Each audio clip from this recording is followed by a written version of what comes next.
A group of friends decided to visit Tenant House and talk about their dreams. They planned to serve a room at a hotel where they would spend their vacation.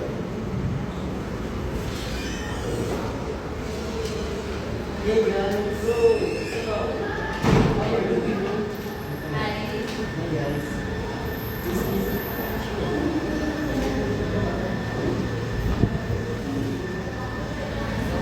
do we have any plans? Yeah, we'll probably be stressed out again.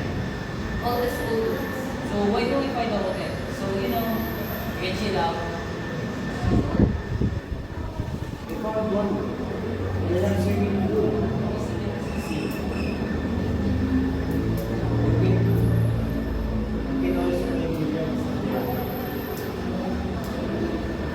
I see. Look at this. The restaurant is said to have a great food and a good night, but it's so powerful. How about this? Manila City Garden Hotel. So they have a pool and you can also play billiards. And they have a good ambience. How about that? It looks nice, and they also have the perfect spot to see the city. Wait, I'm looking for the number so we can go.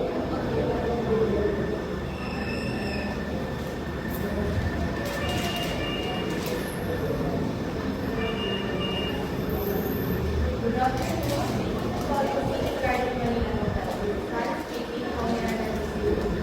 Hello, good morning. I would like to book a hotel room for February 20. Before we proceed with the reservation, may I confirm on the line? This is Lord and Cyrus. Thank you for that information, Mr. Tito. May I know the date you would like to reserve for? We're planning for one day on February 18. And how long will you stay? For one day. Okay, and you will look for a moment, sir. I will check the availability of those days are great. Mr. Thompson, have rooms available for that weekend. May I know how many people is reservation? Only for 2, 3 person and we saw that you have a promo for deluxe. Yes, sir. Is it suitable for you and your friends? Currently, we have 2 deluxe rooms available. However, one is smoking. Okay, how much is the daily rate for the non-smoking? It's 3,000 pesos per night. Since we have a promo, if you book deluxe room, you get 20% off. It also includes continental breakfast for your stay. And both rooms have great view of the city. I'd like to book a non-smoking room, checking in on February 18 and checking out on February 19 in the morning. Great, I will take care of that for you. And what name will your reservation be after? Under the name of Lord and Cyrus. May I know your contact number and email address, please?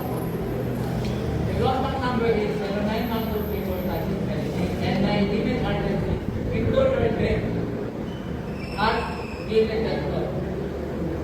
And repeat that, sir. Your contact number is 2912-645-678, and your email address is victorlorden@gmail.com. Am I correct, sir? Yes, sir. Thank you, Mr. Green. I will confirm your reservation for a non-smoking room. For one day at the rate of 3,000 pesos per night. Your second date will be on Tuesday, February 18th, and your second date will be on February 18th. It includes continental breakfast for your stay. Yes, that's all correct. Your total is 3,000 pesos. After a 20% discount, the price is 2,400 pesos. To secure your booking with a credit card payment, Yes, please.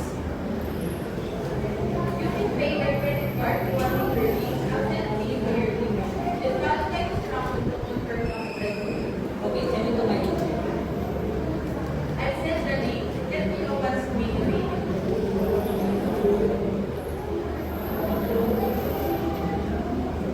I pay. Thank you. Your booking is confirmed. You'll get a confirmation email with your details soon. We look forward for your stay. Thanks. You're welcome. If you need anything else, feel free to reach out. See you soon.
natin sa bahay.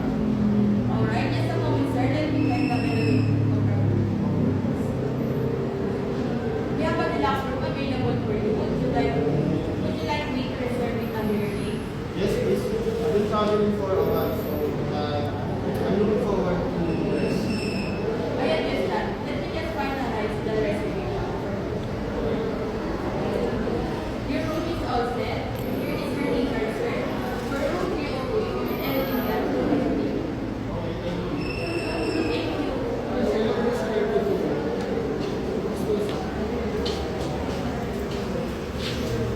So before we arrive here, allow me to explain our hotel facilities. Breakfast will be available at Canaveral from 6 a.m. to 10 a.m. Also, we have a cafe and business center at Canaveral level. Our meeting rooms are located in the second floor.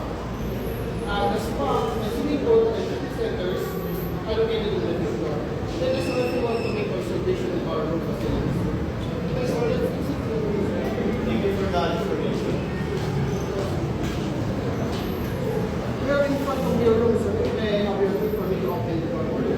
Sure. Have a seat. Sir, let me explain the room facilities. We have a safety deposit inside the wardrobe.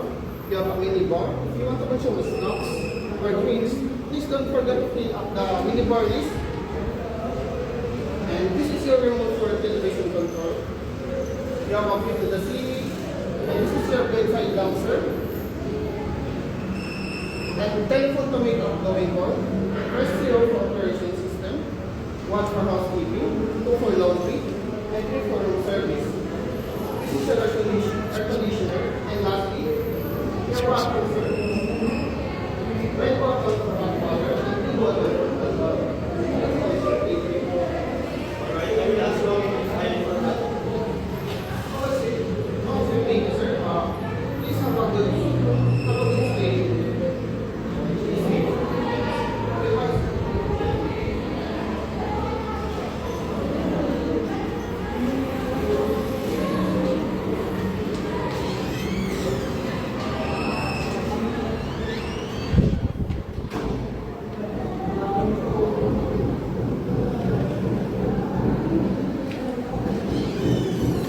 Good morning, ma'am, sir. Hi, welcome to Hotel Manila Garden. How may I help you? We have a reservation in this hotel. Okay, sir, we'll get message to the front desk. And your luggage. Yes, sir.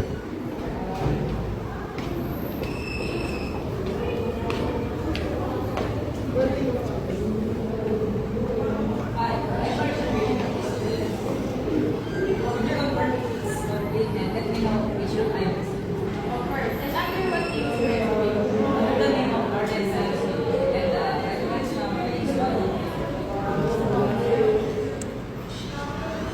Sorry to hear this again. There's no reservation under the name of Garden Size 2. For February 18, the reservation is February 19, 12. City Garden is not available and your room is occupied. What do you mean we don't have a reservation? We have a reservation at 12 noon today. Not tomorrow. No, ma'am. Your reservation here is February 19, tomorrow. I came to see the name of the reservation. The room is not available. May I go to book down my reservation and what is the name of the person who spoke with our library? I'm the one who made the online reservation and I spoke to the person. His name is Angelica Chavez. Wait for a while, sir. Listen, we don't have a reservation. But the front desk is still checking our system. Just let's wait for a while. We're sorry, ma'am. Please wait.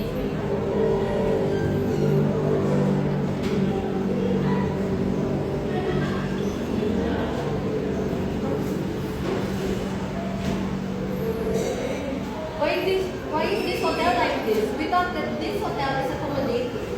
But it's not. We're sorry, ma'am. Please calm down. I don't need your apology. I want your manager now. Call your manager right now.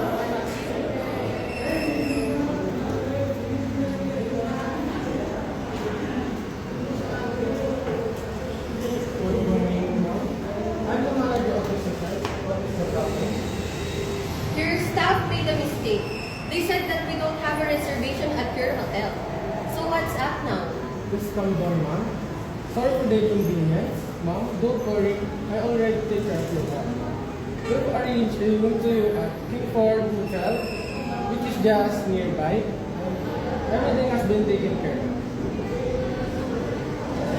Is that hotel is really good and beautiful?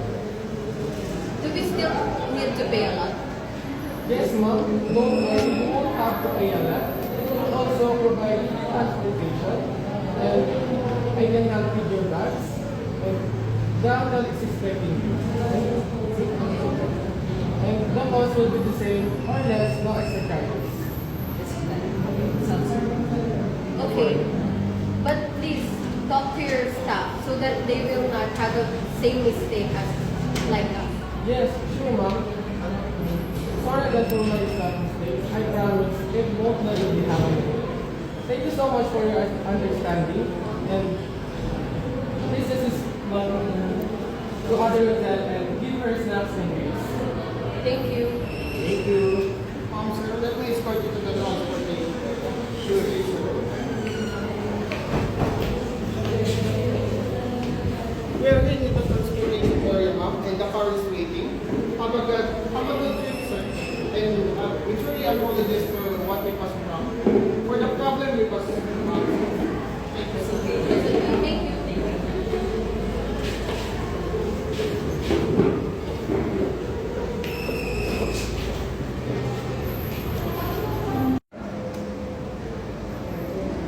Good evening, Nick. I'd like to call a quick meeting to discuss a few important updates and ensure everything is running smoothly.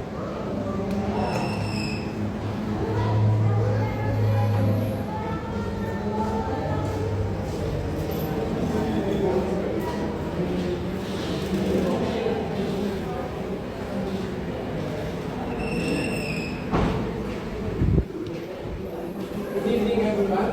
Let's begin of end of the day audit meeting. I'll start with the summary of the day, occupancy revenue, figures, and any keynote for tomorrow's follow-up. After that, I'll ask each department to give their review. So, let's begin with draft office.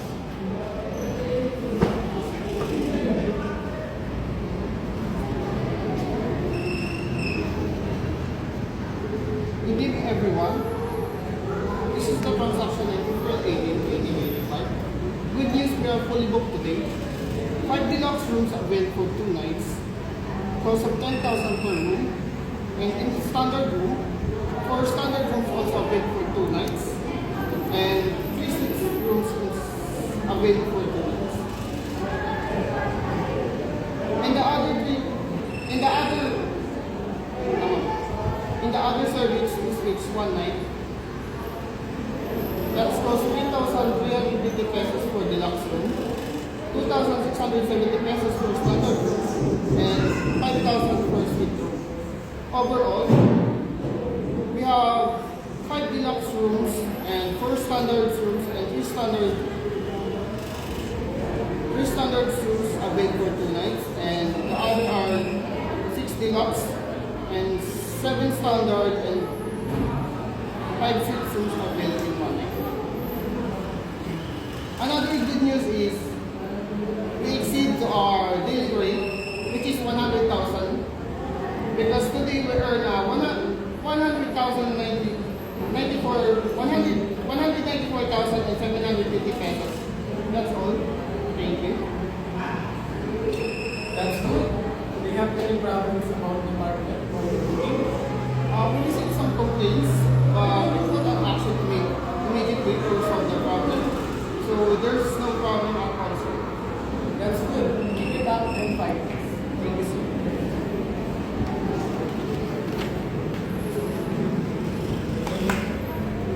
Mr. Ramos, how about your coordination?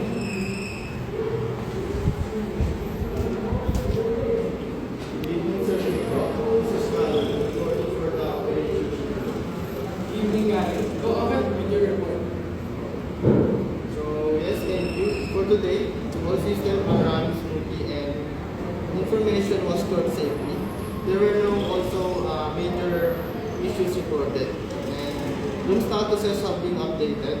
Check-ins and check-out are recorded. And also, today's transactions are properly posted. So backup is also complete. Alright, sounds good. Anything else that I need to be aware of? That's all for now, sir. Thank you, good job. Thank you, sir. How about you, Mr. Ross? What do you report for today?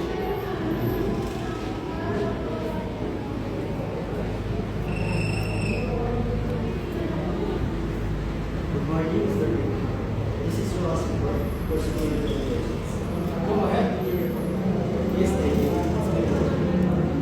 For today, no visitors or contractors documented during the show. Noted a flickering light in the lab. So reported the issue to the facilities lab.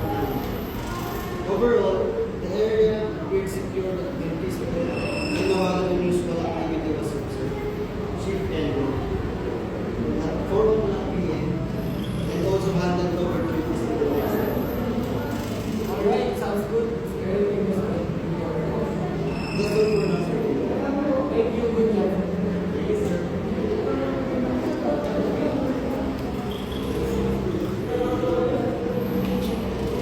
Thank you everyone